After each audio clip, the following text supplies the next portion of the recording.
आज आपके सामने हम लेकर आए हैं एनसीईआरटी की अकाउंट की प्रॉब्लम, जिसमें आपके सामने हम पेश करेंगे एनपीओ यानी नॉट फॉर प्रॉफिट ऑर्गेनाइजेशंस, गैर व्यापारिक संस्थाओं के खाते। इस चैप्टर का क्वेश्चन नंबर 1, 2 इस वीडियो में हम आपके पास लेकर आए हैं। इसको किस प्रकार से सॉल्व किया गया है यह आप देखेंगे, और साथ ही यहाँ पर ये पार्ट 1 होगा और इसके बाद पार्ट 2, 3, 4 इस तरह से हम इस चैप्टर को कवर करेंगे। जो बच्चे इस चैनल पर नए हैं उनको यह बता दूं मैं कि उनके लिए यह चैनल बहुत ही महत्वपूर्ण है। स्टेप बाय स्टेप हम आपको सभी चैप्टर्स के बारे में जानकारी देंगे, और यदि आपने इस चैनल को सब्सक्राइब नहीं किया है तो इसको फौरन कर लीजिए, जिससे कि आपको आने वाली वीडियो की अपडेट्स कंटिन्यू मिलती रहे। ज़्यादा समय वेस्ट न करते हुए आइए चलते हैं क्वेश्चन की ओर और पढ़ते हैं क्वेश्चन नंबर 1 और उसके बाद सोल्व करेंगे क्वेश्चन नंबर 2। क्वेश्चन नंबर 1 के मुताबिक from the following information prepare receipt and payments account for Indian sport club for the year ended 31 March 2020। Opening cash balance दिया हुआ है 1000 रुपीज़ का। Subscription for 1819, 1920, 2021। इसके बाद है furniture purchased, entrance fees, other income, donation, interest paid on loan, other expenses paid में 1819 का जो है और 1920 का पेमेंट किया हुआ है। 31 मार्च को 2020 को कैश का बैलेंस आंसर है इसका 1220 यानी कि 1220, और इसका योग यानी टोटल जो है 2500 है। आइए सॉल्व करते हैं इसको।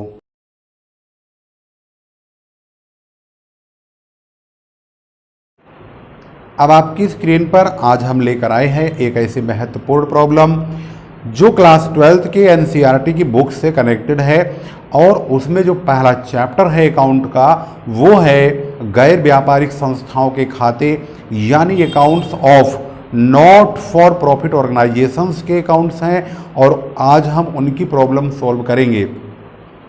सबसे पहले आप क्वेश्चन को जब देखते हैं तो क्वेश्चन में सबसे पहले पूछा गया है कि आप प्राप्ति एवं भुगतान खाता बनाइए, जिसको हम आगम शोधन खाता भी कहते हैं। अब इस आगम शोधन खाते को बनाने के लिए रिसीप्ट एंड पेमेंट अकाउंट का फॉर्मेट जैसे कि आपकी स्क्रीन पर है इसी प्रकार से आपको बनाना होगा। सबसे पहले स्टार्टिंग में हम यहाँ पर बैलेंस लिखेंगे कैश का। कैश बैलेंस जो होता है हमारा वो ओपनिंग का होता है, उसको हम 1000 का है तो हम यहाँ पर शुरू में लिख देंगे 1000 का कैश बैलेंस है इन्फॉर्मेशन के मुताबिक। रिसिप्ट की ओर आएगा तो यहाँ पर 2 कैश लिखिए, उसके बाद 2 सब्सक्रिप्शन। सब्सक्रिप्शन माने होता है चंदा। जो सब्सक्रिप्शन यहाँ पर रिसीव्ड हुआ है टोटल, वो सब्सक्रिप्शन यहाँ पर क्वेश्चन में 3 साल का इकट्ठे प्राप्त हुआ है, यानी 2018 और 19 का 40 रुपीज़ का रिसीव्ड हुआ है, और 2019 और 20 का 400 रिसीव्ड हुआ है, और 2020 और 21 का 30 रुपीज़ का रिसीव्ड हुआ है। कुल मिला के 470 रुपये का सब्सक्रिप्शन रिसीव्ड हुआ है। इसके बाद जितनी भी रकम हमारे पास प्राप्त होगी वो सब हम रिसिप्ट की ओर लिखेंगे, चाहे किसी भी साल की प्राप्त हो, हमें इससे मतलब नहीं है, लेकिन हमें कैश से मतलब है, यानी कितना रुपया हमारे पास नगद आ रहा है, कितना जा रहा है। अगली इन्फॉर्मेशन है फर्नीचर परचेज। यहाँ पर हमारा पेमेंट्स लिखा हुआ है। जब हम फर्नीचर खरीदेंगे तो फर्नीचर का यहाँ पर पैसा 800 लिखना होगा, पैसा क्योंकि जा रहा है। फिर आगे इन्फॉर्मेशन में दिया है इंट्रेंस फीस। इंट्रेंस फीस हमें मिलता है। अब क्योंकि इंट्रेंस फीस हमारे पास प्राप्त होने वाली रकम है, इसको हम रिसिप्ट की ओर लिखेंगे 230 रुपये। इसके बाद है अदर इनकम। अदर इनकम की इन्फॉर्मेशन का मतलब हुआ वह भी हमें प्राप्त हो रहा है। अदर इनकम और उसका अमाउंट है 100 रुपीज़। इसके बाद है डोनेशन। डोनेशन भी हमें प्राप्त हो रहा है और ये रकम है 700 रुपीज का। इसके बाद अगली इंफॉर्मेशन है इंटरेस्ट पेड का। इसका मतलब है यहाँ पर इंटरेस्ट हमने पेमेंट की ओर लिखना है और ये इंटरेस्ट पे किया जा रहा है, तो कितना रुपया पे किया जा रहा है, इस इंफॉर्मेशन के मुताबिक इंटरेस्ट है 40 रुपीज़ का जो कि पेमेंट हुआ है। इसके बाद अदर एक्सपेंसेज का पेमेंट है, तो बाई अदर एक्सपेंसेज लिखेंगे और ये जो अदर एक्सपेंसेज है ये 2018 और 19 के लिए 200 रुपये का और 2019 और 20 के लिए 240 रुपये का, कुल मिलाकर के ये टोटल 440 रुपये का पेमेंट हुआ है। अब हम ये टोटल करके देखेंगे कि आखिर इसका टोटल रिसिप्ट का कितना है।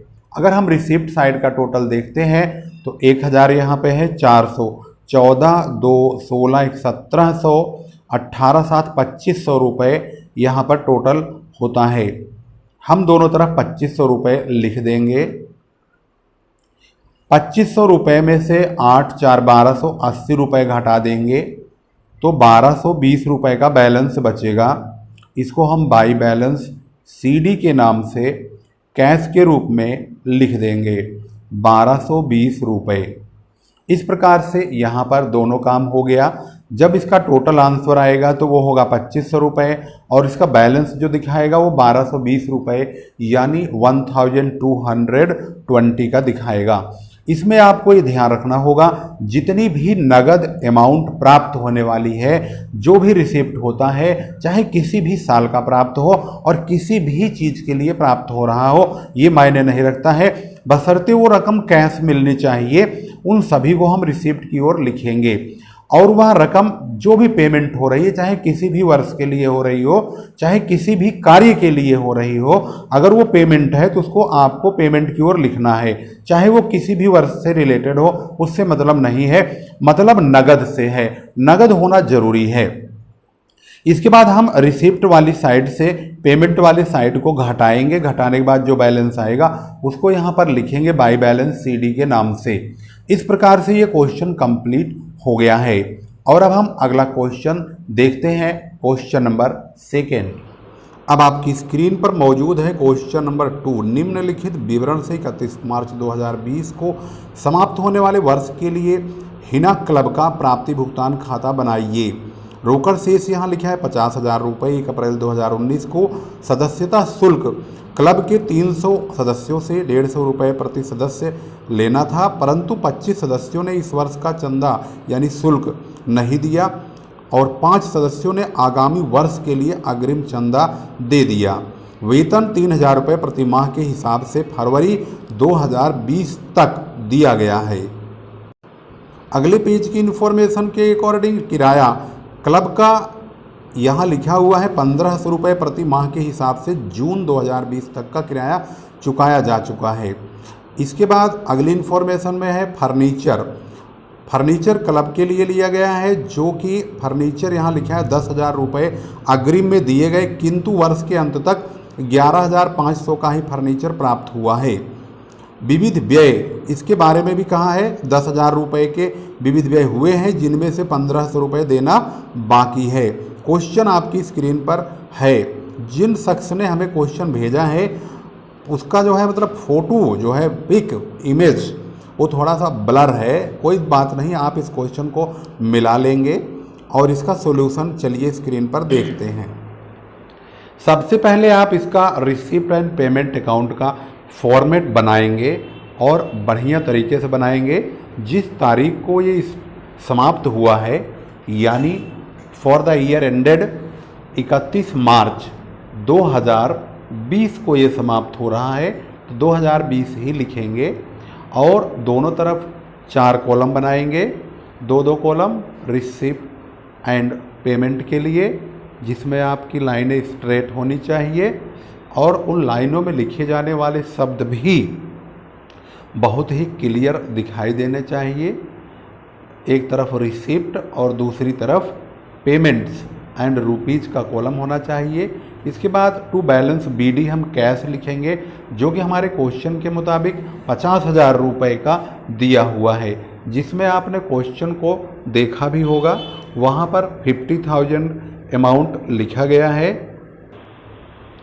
अगला हमारा है पॉइंट, वो है मेंबरशिप फीस यानी सब्सक्रिप्शन चंदा, जिसमें इंफॉर्मेशन के मुताबिक 300 सदस्यों से सदस्यता शुल्क यानी चंदा 150 के हिसाब से लेना था, परंतु 25 सदस्यों ने चंदा दिया नहीं है, जबकि 5 सदस्यों ने आगामी वर्ष का भी चंदा दे दिया। तो हम 300 में से 25 को घटाएंगे, 275 सदस्य आएंगे, लेकिन साथ ही 5 सदस्य जिन्होंने आगामी वर्ष का चंदा दिया है उनको जोड़ भी देंगे, तो 280 सदस्यों से हमें कुल चंदा प्राप्त होगा, वो भी 150 के हिसाब से। तो हम 150 की गुणा करेंगे और इस प्रकार से 42,000 रुपये टोटल चंदा प्राप्त होगा।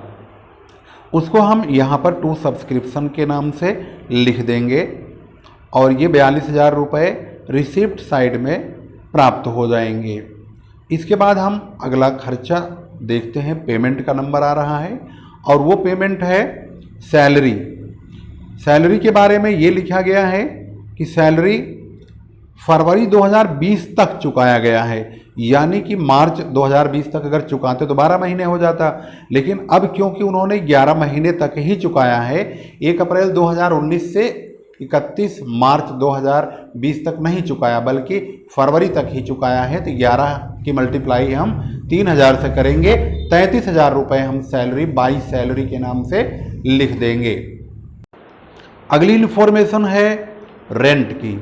रेंट यानी किराया। किराए के बारे में कहा गया है किराया 30 जून 2020 तक चुकाया गया है। अगर 30 जून 2020 तक का चुकाया है वो भी 1,500 रुपये के हिसाब से, तो इसका मतलब है 31 मार्च 2020 को तो 12 महीने पूरे हो गए, लेकिन इन्होंने कहा अप्रैल मई जून 3 महीने आगे का चुकाया, यानी इन्होंने 15 महीने का चुकाया है, वो भी 1,500 के हिसाब से, तो 22,500 रुपये किराए के होते हैं, जिसको हम यहाँ पर रेंट के सामने लिख देंगे 22,500। अगली इन्फॉर्मेशन हमारी किस प्रकार की है? अगली इन्फॉर्मेशन है फर्नीचर की। तो अगली नेक्स्ट इन्फॉर्मेशन फर्नीचर। फर्नीचर के बारे में ये कहा गया है, फर्नीचर के रूप में जो मतलब पैसा दिया गया है एडवांस में वो 10,000 दिया है, तो 10,000 नगद दिया है वही लिख देंगे। अब फर्नीचर 11,500 का बन का आया, उससे कोई फर्क नहीं पड़ता है। अगला खर्चा है सन्ड्री एक्सपेंसेज। सन्ड्री एक्सपेंसेज बहुत सिंपल है, उसमें 10,000 रुपये का सन्ड्री एक्सपेंसेज हुआ, लेकिन क्वेश्चन में कहा 1,500 बाकी है, तो हमने नगद कितना दिया? हमने दिया नगद 8,500 रुपये। 10,000 में से हमने 1,500 तो दिए ही नहीं, तो हम यहाँ 8,500 रुपये ही लिख देंगे। इसके बाद हम अब बैलेंसिंग करेंगे और चेक करेंगे कि रिसिप्ट का टोटल कितना है और उसमें से पेमेंट को घटाने के बाद कितना रकम शेष बचेगा। तो जो रिसिप्ट का टोटल है 50,000 और 42,000, अगर इन दोनों को देखेंगे तो 92,000 होगा, इसी को दोनों तरफ लिख देंगे। यहाँ पर पेमेंट साइड का सभी खर्चों को 33,000, 22,500, 10,000, 8,500 इन सभी को 92,000 में से घटाएंगे और इसको बैलेंस सीडी के रूप में कैश के नाम से लिख देंगे 18,000 रुपये। अब ये 18,000 रुपये कैसे आया इसको देखिए। डेबिट साइड यानी रिसिप्ट का टोटल है हमारा 92,000, इसमें से हम घटाएंगे 74,000 पेमेंट का टोटल, तो 18,000 रुपये बैलेंस आएगा। यानी 92,000 में से हमने पेमेंट का 74,000 घटाया, तो बाई बैलेंस सीडी के रूप में कैश का बैलेंस 18,000 आ गया। इसका जब आंसर देखेंगे तो इसका जो आंसर होगा वो टोटल 92,000 और बैलेंस सीडी 18,000 रुपये आएगा। आप लोग अभी क्वेश्चन नंबर 1 और 2 का सॉल्यूशन देखा है, ये आपने किस प्रकार से महसूस किया? क्या आपको समझ में आया या नहीं आया? किस प्रकार से आपने इसको समझा है? अपने एक्सपीरियंस को जरूर शेयर कीजिए और इस वीडियो को मैक्सिमम स्टूडेंट तक जरूर पहुंचाइए।